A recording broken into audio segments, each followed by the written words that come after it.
Hello guys, welcome back to my channel Code Eater channel में आप सबका स्वागत है। और आज हम लोग बात करने जा रहे हैं लोकल वेरिएबल्स इन सॉलिडिटी। तो आइए चलते हैं अपनी रिमिक्स आईडी पे। ओके, तो हम लोग आ गए हैं अपनी रिमिक्स आईडी पे। तो अब बात करते हैं हमारे लोकल वेरिएबल्स की। तो बेसिकली लोकल वेरिएबल्स क्या होते हैं? लोकल वेरिएबल्स हमारे वो वेरिएबल्स होते हैं जो कि फंक्शन की बॉडी के अंदर डिक्लेयर होते हैं, उन्हीं को कहा जाता है लोकल वेरिएबल्स। और ये स्टैक में स्टोर होते हैं, ना कि कॉन्ट्रैक्ट स्टोरेज में। जैसे कि हमारे स्टेट वेरिएबल्स थे, वो कहाँ होते थे? कॉन्ट्रैक्ट स्टोरेज में स्टेट, मतलब कॉन्ट्रैक्ट्स के स्टोरेज में सेव होते थे। मतलब कि हमारी इथेरियम की ब्लॉकचेन पे परमानेंटली स्टोर होते थे। जबकि जो हमारे ये वेरिएबल्स होते हैं लोकल वेरिएबल्स, ये हमारे स्टैक में स्टोर होते हैं, ना कि हमारे जो कॉन्ट्रैक्ट स्टोरेज है वहां पे स्टोर होता है। और ये क्या है स्टैक, क्या है ये कॉन्ट्रैक्ट स्टोरेज, ये हम लोग नेक्स्ट वीडियो में अच्छे से कवर अप करेंगे।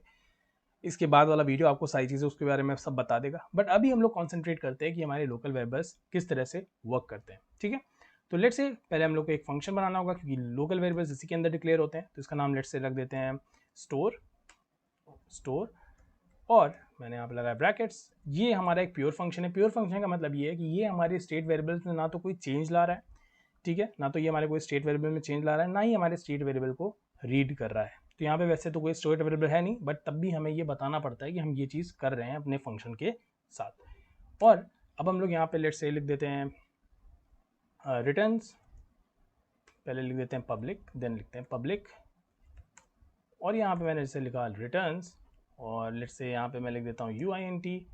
और इसके बाद मैं यहाँ पे लिख देता हूँ कोई पर्टिकुलर हमारा UINT एज एंड, ठीक है।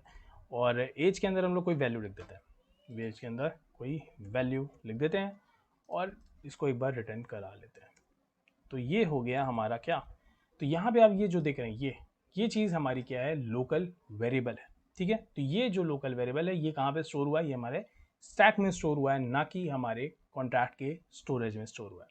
तो आइए इसको एक बार कंपाइल करते हैं। मैंने ऑटो कंपाइल एक बार हटा दिया ताकि आपको समझाने में आसानी हो। तो यहाँ पे मैंने किया कंपाइल, तो ये हमारा कंपाइल हो गया। अब हम लोग जाएंगे यहाँ पे, इसको करेंगे डिप्लॉय। इस सबको हटा देते हैं, ये पुरानी चीज़ों का था। इसको यहाँ पे करा मैंने डिप्लॉय, और ये देखिए यहाँ पे डिप्लॉय हो गया है। अब हम अगर स्टोर, मतलब हमारा जो स्टोर फंक्शन है, इसको कॉल करेंगे तो क्या होगा? UINT एज इक्वल टू 10 और रिटर्न होगी एज। तो यहाँ पे मैंने किया ये, तो ये देखिए हमारी वैल्यू क्या आ रही है, 10 आ रही है। तो आपको समझ में आएगा कि ये होते हैं हमारे लोकल वेरिएबल्स। अच्छा, लोकल वेरिएबल्स तो वैसे तो हमारे स्टैक में स्टोर होते हैं, मगर कुछ ऐसे हमारे डेटा टाइप्स होते हैं जो कि जिनका डिफॉल्ट टाइप स्टोर होने का स्टोरेज ही होता है। स्टोरेज का मतलब क्या है? जैसे कि अगर आप यहाँ पे स्ट्रिंग, राइट, स्ट्रिंग लिखते हो नेम इक्वल टू रवि, ठीक है, ये चीज़ हम लोगों ने वहाँ पे करके देखी थी, राइट, जब उन्होंने बात किया था अपने कॉन्ट्रैक्ट स्टोरेज में।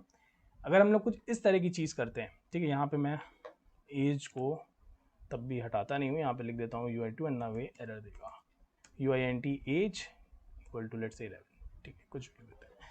अब यहाँ पे स्ट्रिंग नेम रवि, अब देखिए मैं इसको अगर यहाँ पे अब कंपाइल करूँगा तो हमें आएगा एरर। तो ये एरर क्यों आया? क्योंकि जो हमारा स्ट्रिंग डेटा टाइप है, ये जो बाय डिफॉल्ट है, ये हमारे स्टोरेज में यूज होता है। स्टोरेज का मतलब है ये हमारे कॉन्ट्रैक्ट लेवल पे ही डिफाइन, ये हमारे कॉन्ट्रैक्ट लेवल पे ही डिक्लेयर होता है। तो अगर हमें इसे अपने फंक्शन के अंदर यूज करना है तो हमें कीवर्ड होता है मेमोरी, उसका यूज करना पड़ता है। अगर हम लोग मेमोरी कीवर्ड का यूज़ नहीं करते तो हमारी जो ये स्ट्रिंग बाय डिफॉल्ट जो ये नेम होगा, ये वेरिएबल कहाँ स्टोर होगा? हमारे स्टोरेज में। बट अगर हमने इसको फंक्शन के अंदर स्टोर किया तो इसको, मतलब फंक्शन क्या कह रहा है कि तुम मेरे अंदर हो तो तुम्हें कहाँ स्टोर होना चाहिए? स्टैक में। बट ये क्या करेगा? कॉन्फ्लिक्ट क्लियर करेगा, राइट, क्योंकि स्ट्रिंग बाय डिफॉल्ट कहाँ स्टोर होगा? बाय डिफॉल्ट वो स्टोरेज में स्टोर होता है, तो इसीलिए वो देता है एरर। तो इस चीज़ से बचने के लिए हम लोग क्या करते हैं? मेमोरी कीवर्ड का यूज़ करते हैं, जिसकी वजह से हमारा जो ये नेम वेरिएबल है, अब वो ना तो स्टैक में, ना तो एक तरह से हमारे स्टोरेज में, वो कहाँ स्टोर हो गया? एक तरह से हमारी मेमोरी में स्टोर हो गया। तो अगर अब मैं यहाँ पे इसे कंपाइल करूंगा तो कोई भी एरर नहीं आएगा। तो इसी तरह से स्ट्रिंग की तरह से भी और सारे डेटा टाइप्स होते हैं, जैसे हमारा स्ट्रक्ट हो गया, हमारा एरे हो गया। तो बाय डिफॉल्ट वो उनकी एक पर्टिकुलर जगह होती है जहाँ पे वो स्टोर होते हैं। तो उस जब हम लोग वो पढ़ेंगे तो वहाँ पे उसको देखेंगे। मगर यहाँ पे मैंने दिखाया कि स्ट्रिंग जो है, अगर आप ये चीज़ करते हैं तो ये अलाउड नहीं है, क्योंकि स्ट्रिंग बाय डिफॉल्ट कहाँ स्टोर होता है? हमारे स्टोरेज लेवल पे स्टोर होता है, मतलब हमारे कॉन्ट्रैक्ट स्टोरेज में सेव होता है। तो इसीलिए ये हमें देता है एरर। तो इसीलिए हमें क्या यूज़ करना होता है? यहाँ पे मेमोरी कीवर्ड का यूज़ करना होता है। तो आई होप ये चीज़ आपको समझ में आई होगी। तो आइए अब हम लोग अपने पॉइंट्स को समराइज कर लेते हैं ताकि हमें इसे समझने में आसानी हो। तो इसका आप चाहे तो स्क्रीनशॉट ले लीजिए आपको, ताकि बाद में याद रखने में आसानी रहेगी। तो जैसे डिक्लेयर्ड इनसाइड फंक्शन, मतलब जब हम बात करते हैं लोकल वेरिएबल्स, ये कहाँ डिक्लेयर होते हैं हमारे फंक्शन के अंदर, और ये कहाँ पे रखे जाते हैं स्टैक में, ना कि हमारे स्टोरेज में। दूसरी चीज़, ये कॉस्ट नहीं करती है गैस, इसमें गैस की ज़रूरत नहीं पड़ती है। तो they are sometimes that reference the storage by default. तो मैंने जो स्ट्रिंग वाला एग्जांपल दिखाया तो उसका रेफरेंस टाइप क्या है, बाय डिफॉल्ट स्टोरेज है, मतलब बाय डिफॉल्ट स्टोरेज में ही स्टोर होता है। तो आप स्ट्रिंग को फंक्शन के अंदर सिर्फ स्ट्रिंग नेम इक्वल टू क्षितिज या फिर नेम इक्वल टू रवि करके नहीं कर सकते, आपको लिखना पड़ेगा मेमोरी कीवर्ड वहाँ पे, string memory name equal to Kshitij. जबकि अगर आपने मेरा कॉन्ट्रैक्ट मेरा स्टेट वेरिएबल वाला वीडियो देखा तो वहाँ पे उन्होंने डायरेक्टली लिखा था string name equal to Ravi, तो वहाँ पे कोई एरर नहीं आया, राइट, क्योंकि बाय डिफॉल्ट स्ट्रिंग कहाँ स्टोर होता है, स्टोरेज में स्टोर होता है। तो इसी वजह से वहाँ पे एरर नहीं आता, मगर इसके केस में एरर आया। Memory keyword can't be use at contract level. जी हाँ, आप मेमोरी कीवर्ड का यूज कॉन्ट्रैक्ट लेवल पे नहीं कर सकते, मतलब कि अभी चलिए इसको मैं समझाता हूँ। अब उस लाइन का क्या मतलब है कि मेमोरी कीवर्ड को हम कॉन्ट्रैक्ट लेवल पे नहीं स्टोर कर सकते। इसका मतलब ये है कि अगर मैं यहाँ से इसे कट कर लेता हूँ और यहाँ पे इसको पेस्ट करता हूँ, ठीक है, तो अब आप देखेंगे कि एरर आएगा। जैसे ही मैं इसको कंपाइल करूंगा, सी एरर आ गया। क्यों एरर आया? क्योंकि मेमोरी कीवर्ड आप कॉन्ट्रैक्ट लेवल पे नहीं यूज कर सकते। इसको मुझे यहाँ से हटाना होगा, तब ये चीज़ एकदम परफेक्ट होगी, एकदम सही होगी। अब देखिए मैं इसे कंपाइल करूंगा तो कोई भी एरर नहीं आ रहा है। तो आई होप आपको समझ में आएगा कि ये जो चीज़ है ये हमारा है स्टेट वेरिएबल, और ये जो चीज़ है क्योंकि ये हमारे फंक्शन के अंदर है तो ये है हमारा लोकल वेरिएबल।